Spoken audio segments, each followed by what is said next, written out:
Hi, my name is Ankit Kumar. I am CEO and founder of ABC Talk. तो early stage में जो भी startup होते हैं उसको सॉफ्ट बैंक जो है सो फंडिंग नहीं करती, उसके लिए एक एंजल इन्वेस्टर ही फंडिंग करती है. तो एंजल एक एंटरप्रेन्योर्स के दिमाग में होता है कि ये एंजल इन्वेस्टर क्या होते हैं, किस तरह से काम करते हैं, पैसे कहाँ से लाते हैं, अपने कंपनी में किस तरह से वैल्यू प्रोवाइड करते हैं. तो ये बहुत सारे क्वेश्चंस एक एंटरप्रेन्योर के दिमाग में चलता रहता है. क्योंकि एबीसी टॉक में आने से पहले हमने बताया था कि हमारे यहाँ दो तरह के इन्वेस्टर्स होते हैं, एक तो एंजल इन्वेस्टर, दूसरे पीयर टू पीयर इन्वेस्टर.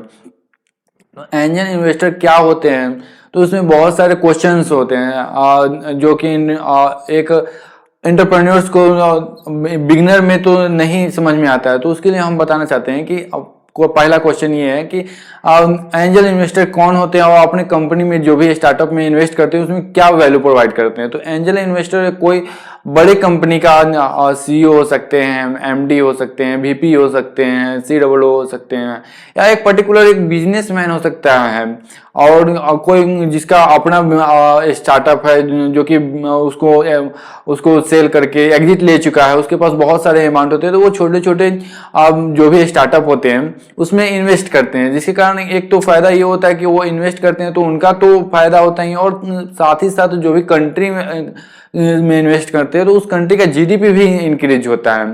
तो इस तरह से जो है सो एंजल इन्वेस्टर काम करते हैं. तो एंजल इन्वेस्टर अपनी कंपनी में जो भी स्टार्टअप में इन्वेस्ट करते हैं उसमें क्या क्या वैल्यू प्रोवाइड करते हैं. फर्स्ट तो जो एंजल इन्वेस्टर होते हैं वो बहुत ज़्यादा एक्सपीरियंस्ड होते हैं, क्योंकि उन्होंने पहले बिजनेस कर चुके होते हैं और वो बड़े लेवल के होते हैं.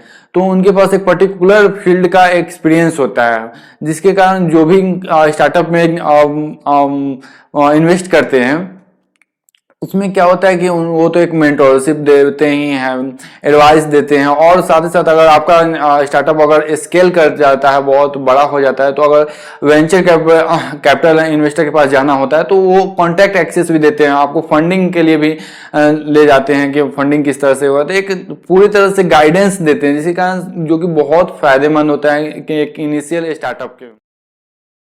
सेकेंड क्वेश्चन ये आता है कि अपने स्टार्टअप को लेकर एबीसी टॉक में कब जाना चाहिए, एंजल इन्वेस्टर को कब अप्रोच करना चाहिए. तो एबीसी टॉक में आने से पहले ऐसा नहीं होगा कि किसी कहीं पे जॉब कर रहे हैं और बॉस ने फायर कर दिया तो एक आइडिया सोच लिए और उस आइडिया को लेकर और एबीसी टॉक में चले आए और पिच डेक बना लिए और दे दिए. तो इससे क्या होता है कि कोई भी जो इन्वेस्टर्स होते हैं वो आइडिया पे पैसे नहीं लगाते हैं. वो अगर आपने कोई भी काम किया हो, टेस्ट किया, प्रोडक्ट स्केल किया हो, तभी वो पैसा लगाते हैं. ऐसा नहीं है कि उसमें क्या क्या हो सकता है. जैसे कोई भी आइडिया हो उसका एक पर्टिकुलर डॉक्यूमेंट बना लिए और आपने उसके में कुछ नहीं किया है और सिर्फ आइडिया है दिमाग में, और आप करना चाहते हैं इन्वेस्टर जो पैसा लगाएगा उसके पैसा से हम प्रोडक्ट को टेस्ट करेंगे, तो इससे कोई भी इन्वेस्टर है होगा सो पैसा तो नहीं लगाएगा और आपका हो सकता है कि कोई भी इन्वेस्टमेंट ना मिले. तो इससे अच्छा है कि आप एबीसी स्टॉक में आने से पहले या कोई भी एंजल इन्वेस्टर को अप्रोच करने से पहले अपने प्रोडक्ट को टेस्ट कर लीजिए. टेस्ट करने से ये होगा कि आपका मार्केट रीच भी बढ़ेगा और एक ब्रांड भी बन जाएगा. तो आप किसी भी इन्वेस्टर को अच्छे से अप्रोच कर सकते हैं और चांसेस बढ़ सकता है कि आपका जो भी इन्वेस्टर हो आप में आपके स्टार्टअप में इन्वेस्ट. क्वेश्चन नंबर थर्ड ये है कि एक एंजल इन्वेस्टर जो होते हैं वो क्या क्या देखते हैं किसी भी स्टार्टअप में. अगर आप किसी भी इन्वेस्टर को अप्रोच कर रहे हैं तो ऐसा नहीं कि आप बोल रहे हैं कि हम ये भी कर लेंगे, वो भी कर लेंगे, वो भी कर लेंगे. हाँ, कर सकते हैं, लेकिन एक कंप्लीट हो जाने के बाद दूसरा कर सकते हैं. लेकिन ऐसा नहीं कि हाँ हम ये भी कर लेंगे, वो कर लेंगे, जॉब भी कर लेंगे, स्टार्टअप भी अपने आप पे खुद पे विश्वास होना चाहिए कि हाँ ये हमने स्टार्ट किया है तो वो कर लेंगे.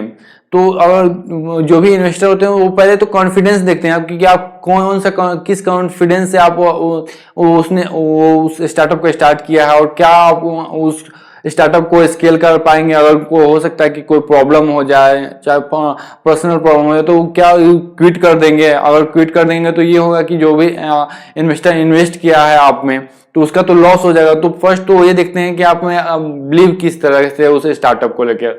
फिर सेकंड में आता है कि आपकी टीम क्या है।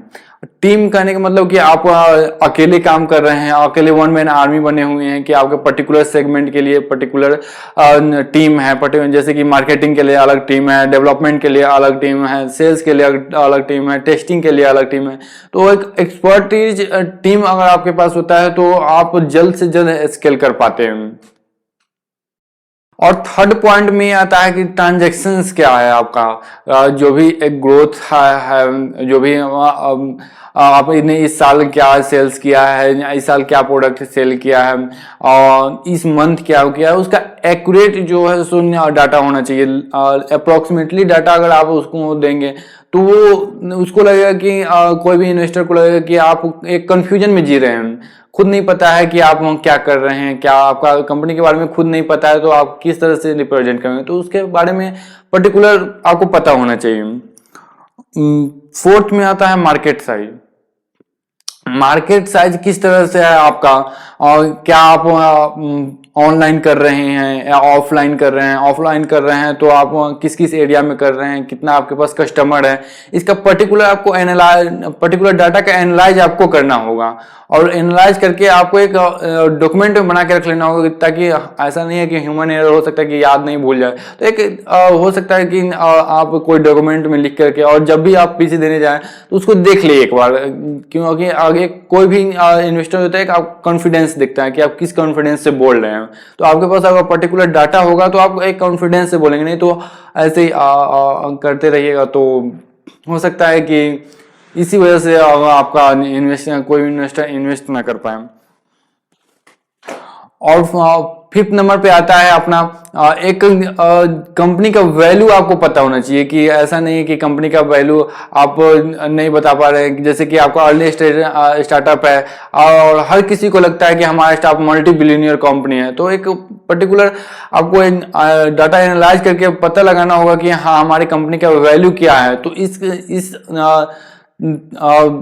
अगर आपको कंपनी का वैल्यू पता होगा तो आप उससे इन्वेस्टर को अप्रोच कर सकते हैं। कि जैसे कि हमारी कंपनी का वैल्यू 1000 करोड़ है, 1000 में हम मान लीजिए कि 100 करोड़ मांगते हैं 5% इक्विटी, तो वो देखेगा कि हाँ ये 1000 करोड़ का है, तो हम लगाए कि नहीं लगाए, उसमें इन्वेस्ट करें कि ना करें। तो एक पर्टिकुलर डाटा और ऐसे ही रैंडमली नहीं कि 1000 करोड़ हमारा कंपनी का वैल्यू है, ऐसे ही नहीं, पर्टिकुलर डाटा के साथ बताइए कि हाँ हमने इतना सेल किया है, इतना हमारे पास प्रोडक्ट है, यहाँ यहाँ चल रहा है। इस डाटा के अनुसार बताइए कि कंपनी का ग्रो वैल्यू क्या होगा। और फोर्थ जो होता है आपका एक एग्जिट प्लान होना चाहिए।